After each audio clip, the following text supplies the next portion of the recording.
বারবার একটু ফোন করতে হবে ভাই। এখানে তো শুধুমাত্র অবশ্যই আমি আপনার বাসায় যোগাযোগ করিয়ে দেব। তিনি আমাদের বাংলাদেশেরই নাগরিক, সমস্যা নেই। দেখি। জন্ম সার্টিফিকেট রয়েছে ও তার। হ্যাঁ, এখানে ভাইয়ের বাসাটা কোথায় ভাই? আমাদের যে থানা কয়রা বাড়ি হলো বড় বাড়ি, বড় বাড়ি বড় বাড়ি, এটা তো খুলনাতেই না? খুলনা, খুলনাতে, খুলনা হ্যাঁ। জেলা। এখানে ভাইয়ের আইডি কার্ডে লেখা রয়েছে ভাইয়ের নাম হলো হাফিজুর রহমান, আপনার পিতা তো মৃত। মৃত্যু হ্যাঁ, ইমান আলী গাজী, মাতা রাবেয়া খাতুন। হ্যালো, আসসালামু আলাইকুম। এই মুহূর্তে আমি আসছি আমাদের বেনাপোল সাদিপুর প্রত্যন্ত বর্ডার সীমান্ত এলাকা।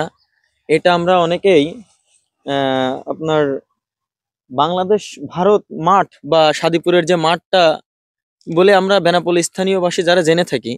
আমি বন্ধের দিনে সাধারণত এই সমস্ত এলাকাতে বেশি আমার যে ভিডিওগুলো আপনারা দেখেন ওগুলো শুট করার জন্য আসি। কিন্তু আসা মাত্র আমি আমার একটি ভাইয়ের সাথে এখানে সাক্ষাৎ হয়। ভাইটি আমাদের বাংলাদেশ থেকে কর্মের উদ্দেশ্যে বা পারিবারিক বা যে কোনো একটা সমস্যার কারণে ভাইটি এখান থেকে আনুমানিক 10 থেকে 15 বছর আগে উনি ইন্ডিয়া গিয়েছিল। যেহেতু এখন ইন্ডিয়া রাজনৈতিক বা বিভিন্ন সমস্যার কারণে ওখানে বাংলাদেশি যে সমস্ত আমাদের ভাই বা বোনেরা আছে ওনাদের পাসপোর্ট বা ভিসা মানে অবৈধ বা যারা আনলিগালিটি আছে তাদেরকে ওখান থেকে ধরে রিটার্নস পাঠানো হচ্ছে। আমার ভাইটিও ঠিক ওই ক্যাটাগরি ভাবে কিছু সংখ্যক মানুষ তারা একসাথে কাল রাত্রে বর্ডার ক্রস করেছিল। যেহেতু আমি ভাইয়ের সাথে মাত্র দেখা হলো, তা ভাই কি সমস্যার সম্মুখীন হয়েছিল বা কিভাবে বর্ডার ক্রস করে আসছিল এবং তার সাথে যারা আসছিল তারা এই মুহূর্তে কোথায় আছে, ভাইটি গভীর রাত্রে একটু বর্ডারের দিকে ক্যামেরাটা ধরো ভাই, জুম করে। ওই আপনারা দূরে দেখতে পাবেন বাংলাদেশ সীমান্ত, হয়তোবা আর এখান থেকে 15 থেকে 20 বিঘা জমির মতো পরে ওপাশে সীমান্ত এলাকা। ওই বর্ডারটা ক্রস করে কালকে রাত্রে এমন কিছু ভাইয়ের দিকে ধরো, এমন কিছু সংখ্যক ভাইদেরকে, ভাইটা আমাদের খুলনা বিভাগেরই একটা ভাই, সে তার ফ্যামিলি থেকে 10 থেকে 15 বছর বিচ্ছিন্ন আছে। তার সাথে আরো কিছু সংখ্যক লোক এখানে পার হয়েছিল। সে রাত্রে বিভ্রান্তিতে পড়ে যায়। এখন সে ভাইটি রাস্তার উপরে কিছুক্ষণ বিভ্রান্তিতে থাকার পরে আমার সাথে দেখা হয়। আমি এখন চেষ্টা করছি ভাইটাকে সঠিক পথ নির্দেশনা করে তার বাসার উদ্দেশ্যে ভাইটিকে পৌঁছে দেওয়ার জন্য। তো ভাইয়ের মুখ থেকে আমরা কিছু কথা শুনবো। ভাই একটু রাস্তায় ওঠো, রুলামিন একটু রাস্তার সাইডে আসো। আরো কিছু ওইদিক ফেলেই দিচ্ছিলাম, বোধ করে হাঁটতে পারছিলাম না। তা আপনার সবচাইতে বড় ভুল হয়েছে আপনার জামা কাপড় গুলো নিয়ে আসা। জামা কাপড় আপনি মেলা ভয় পাইছেন, আপনার এইগুলো ঢিকে যা বোঝা যাচ্ছে। সমস্যা নেই, আপনি এগুলো করেন। ওরে আল্লাহ, রুলামিন ভাই জীবন শেষ। থাক, শুনে নেন। আমি এগুলো এখন আমরা ভাইরা কিভাবে বর্ডারটা ক্রস করে আসলো, আর ভাইদের মানে সাথে আরো কিছু লোক ছিল না ভাই আপনার? আমরা ছিলাম 20 জন। 20 জন ছিলেন না? আমার ব্যাগ ছড়িয়ে গেল, আমি হুম। পিছন পড়ে গেছিলাম, ওরা চতুর্দিক ছড়ে গেছে, আমি আর ওদের খোঁজই পাইনি রাত্রে। আপনি রাত্রে খুঁজে পাননি? না। তো আপনি হলো এখান থেকে যে বর্ডারটা ক্রস করছেন, এখানে তো আনলিগালিটি কাউকে বিএসএফ রা কখনোই ছাড়বে না।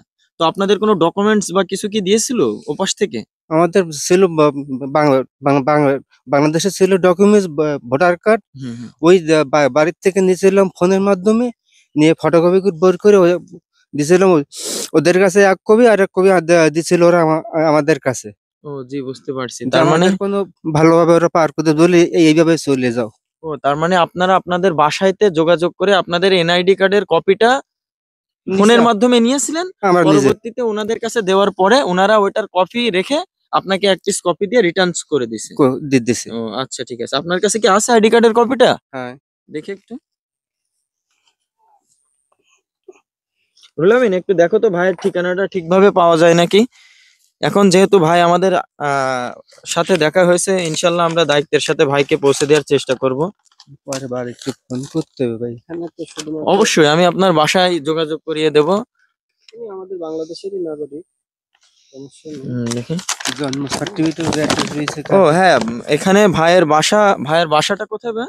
আমাদের যে থানা কয়রা বাড়ি হলো বড় বাড়ি, বড় বাড়ি বড় বাড়ি, এটা তো খুলনাতেই না? খুলনা, খুলনাতে, খুলনা হ্যাঁ। জেলা। এখানে ভাইয়ের আইডি কার্ডে লেখা রয়েছে ভাইয়ের নাম হলো হাফিজুর রহমান, আপনার পিতা তো মৃত। মৃত্যু হ্যাঁ, ইমান আলী গাজী, মাতা রাবেয়া খাতুন। তো নেন ভাই, আপনি আপনার আইডি কার্ডটা পকেটে রাখেন, সমস্যা নেই। যেহেতু ভারতে নির্দিষ্ট একটা সময় ছিল যে বাংলাদেশিরা ওখানে থাকতো, কাজ করতো। এখন ওদের রাজনৈতিক বা বিভিন্ন নতুন রুলস রেজুলেশনের কারণে ওখান থেকে ওরা বাংলাদেশিরকে পার করে দিচ্ছে। তো আপনার এখানে দেখছি ব্যাগে প্রচুর পরিমাণে কাপড় চোপড়, না? এখানে কি হ্যাঁ, কি আছে ভাই এগুলোতে?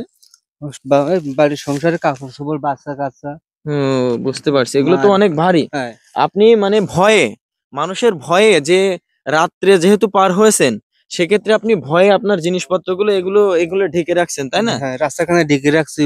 বাইক গেলি, মোটরসাইকেল গেলি পর ভয়তে শুই পড়তেছি যে বিসেফ কি, এই হুম। ভয়তে, মনের ভয়টা তো তোমার জায়গা নেই। আর বিসেফ ওরা বলে আমাদের কোনো মারধর করেনি, এসে আমরা স্যালেন্ডার হয়েছি সেইভাবে আমাদের ওখানে রেখে ওরা আবার আমাদের খাবারও দিছে, হুম, দুই দুই দুই বেলার মানে ওরা আপনাদের আন্তরিকতার সাথে। খিচুড়ি দিছে, আবার ডাল ভাত খাতে দিছে রাত্রির বলে এইভাবে চলে যাও। হুম, আপনারা কজন ছিলেন টোটালে? 20 জন, না? 20 জন। ও, মানে ওখানে দর্শক হয়েছে কি, বিএসএফরা ওনাদেরকে খাবার দিছে, প্লাস সুন্দর ভদ্রতার সাথে আইডি কার্ডের একটা করে কপি নিছে, আর একটা কপি ওনাদের কাছে দিছে যাতে বিডিআরদের সাথে পড়লে কোনো। ঝামেলা না হয়। আর আপনাদের কি বিডিআর এর সাথে কোথাও সাক্ষাৎ হয়েছিল? না, বিডিআর এর সাথে কোনো সাক্ষাৎ হয়নি। হয়নি। যেহেতু ইনার সাথে আরো 19-20 জন ছিল, ওনারা এখন চলে গেছে, ইনি একটু বিভ্রান্তিতে পড়ে যাওয়ায় আমাদের সাথে দেখা হয়েছে। ইনশাল্লাহ আমি এই মুহূর্তে ভাইয়ের এগুলো জিনিসপত্র যেগুলো আনুষঙ্গিক আছে এগুলো আমি অটোতে বা রিক্সাতে তুলে ভাইকে তার বাসার উদ্দেশ্যে পৌঁছে দেব। আর আপনারা অবশ্যই যারা ভিডিওটি আপনাদের সামনে যাবে বেশি বেশি করে শেয়ার করার চেষ্টা করবেন, কারণ এই ধরনের মানুষ যারা আমাদের সীমান্তবর্তী এলাকা, দেশের যে কোনো সীমান্তবর্তী এলাকা থেকে ভাইরা যদি একবার কুচব্যাক, এটা কুচব্যাক বলে না, এটা কি কি বলে? এটা আমরা হয়েছে যে স্যালেন্ডার, স্যালেন্ডার, না? বিজেপির কাছে স্যালেন্ডার হয়েছে, ওরা থেকে আমাদের এপারে পার করে হ্যাঁ, দিয়েছে। যেহেতু ইনারা স্যালেন্ডার করছে, ইনারা বাংলাদেশে চলে আসছে, অবশ্যই ইনাদের মালামালের হেফাজতকারী আমরা। কিছু নেয়নি, ওরা যেভাবে ব্যাগ নিয়ে আসে ওইভাবে আমাদের পাঠিয়ে দিচ্ছে। একটু দেখি ব্যাগটা, ও কোনো অবৈধ মাল আছে কি ব্যাগের ভিতরে, হ্যাঁ, দেখা ঠিক আছে। কিছু নেই। বলেন। ওইভাবে ওরা বললো গোছাই নে, রাত্রির আবার সব থাকো, রাত 12টার দিক মনে আমাদের নিয়ে আইছে, 12টার দিকে। টাইম তো দেখার ছিল না, ফোন সব বন্ধ, আর ওপারে সিম সব ওরা খুলে নিয়েছিল। আহ, দর্শক মন্ডলী, এখন আমি যেটা করব সেটা হলো, আমি এটা ভাইয়ের একটা সুন্দর বাইক বা আমাদের পাশে বেনাপোল বর্ডার, আমরা এখন সাদিপুর হাই রোডেতে আছি, আমি যেটা বলেছি পাশে ইন্ডিয়া। ভাইকে আমরা এখন বাইকে উঠাই দিয়ে ভাইয়ের বাসার উদ্দেশ্যে, ভাইয়ের কাছে কোনো টাকা পয়সা আপাতত বাংলাদেশের টাকা পয়সা নেই, ভাইয়ের কাছে হয়তো ইন্ডিয়ান টাকা পয়সা কিছু থাকলে থাকতে হ্যাঁ, পারে। অল্প কটা আছে, এটা ভাঙে মাত্র বাড়ি হ্যাঁ, চলে যেতে হবে। এখন যেহেতু ভাইয়ের কাছে কোনো বাংলাদেশি টাকা পয়সা নেই, আমি এই মুহূর্তে ভাইকে বর্ডারে আমাদের ওখানে নিয়ে যাব, ওখান থেকে গাড়িতে তুলে তার বাসার উদ্দেশ্যে পৌঁছে দেবো। তো আপনাদের কাছে এতটুকু আশা করছি, যদি কখনো এমন কোনো ভাই আপনাদের সামনে পড়ে যায় বা প্রত্যন্ত এলাকায়, বর্ডার এলাকায়, অবশ্যই ভাইকে, ভাইদের মতন মানুষকে পাশে থাকার চেষ্টা করবেন। আর নির্দিষ্ট স্থানে বা তাদের বাসার উদ্দেশ্যে অবশ্যই পৌঁছাতে আপনারা সাহায্য করবেন। আপনাদের কাছ থেকে বিদায় নিচ্ছি। আসসালামু আলাইকুম।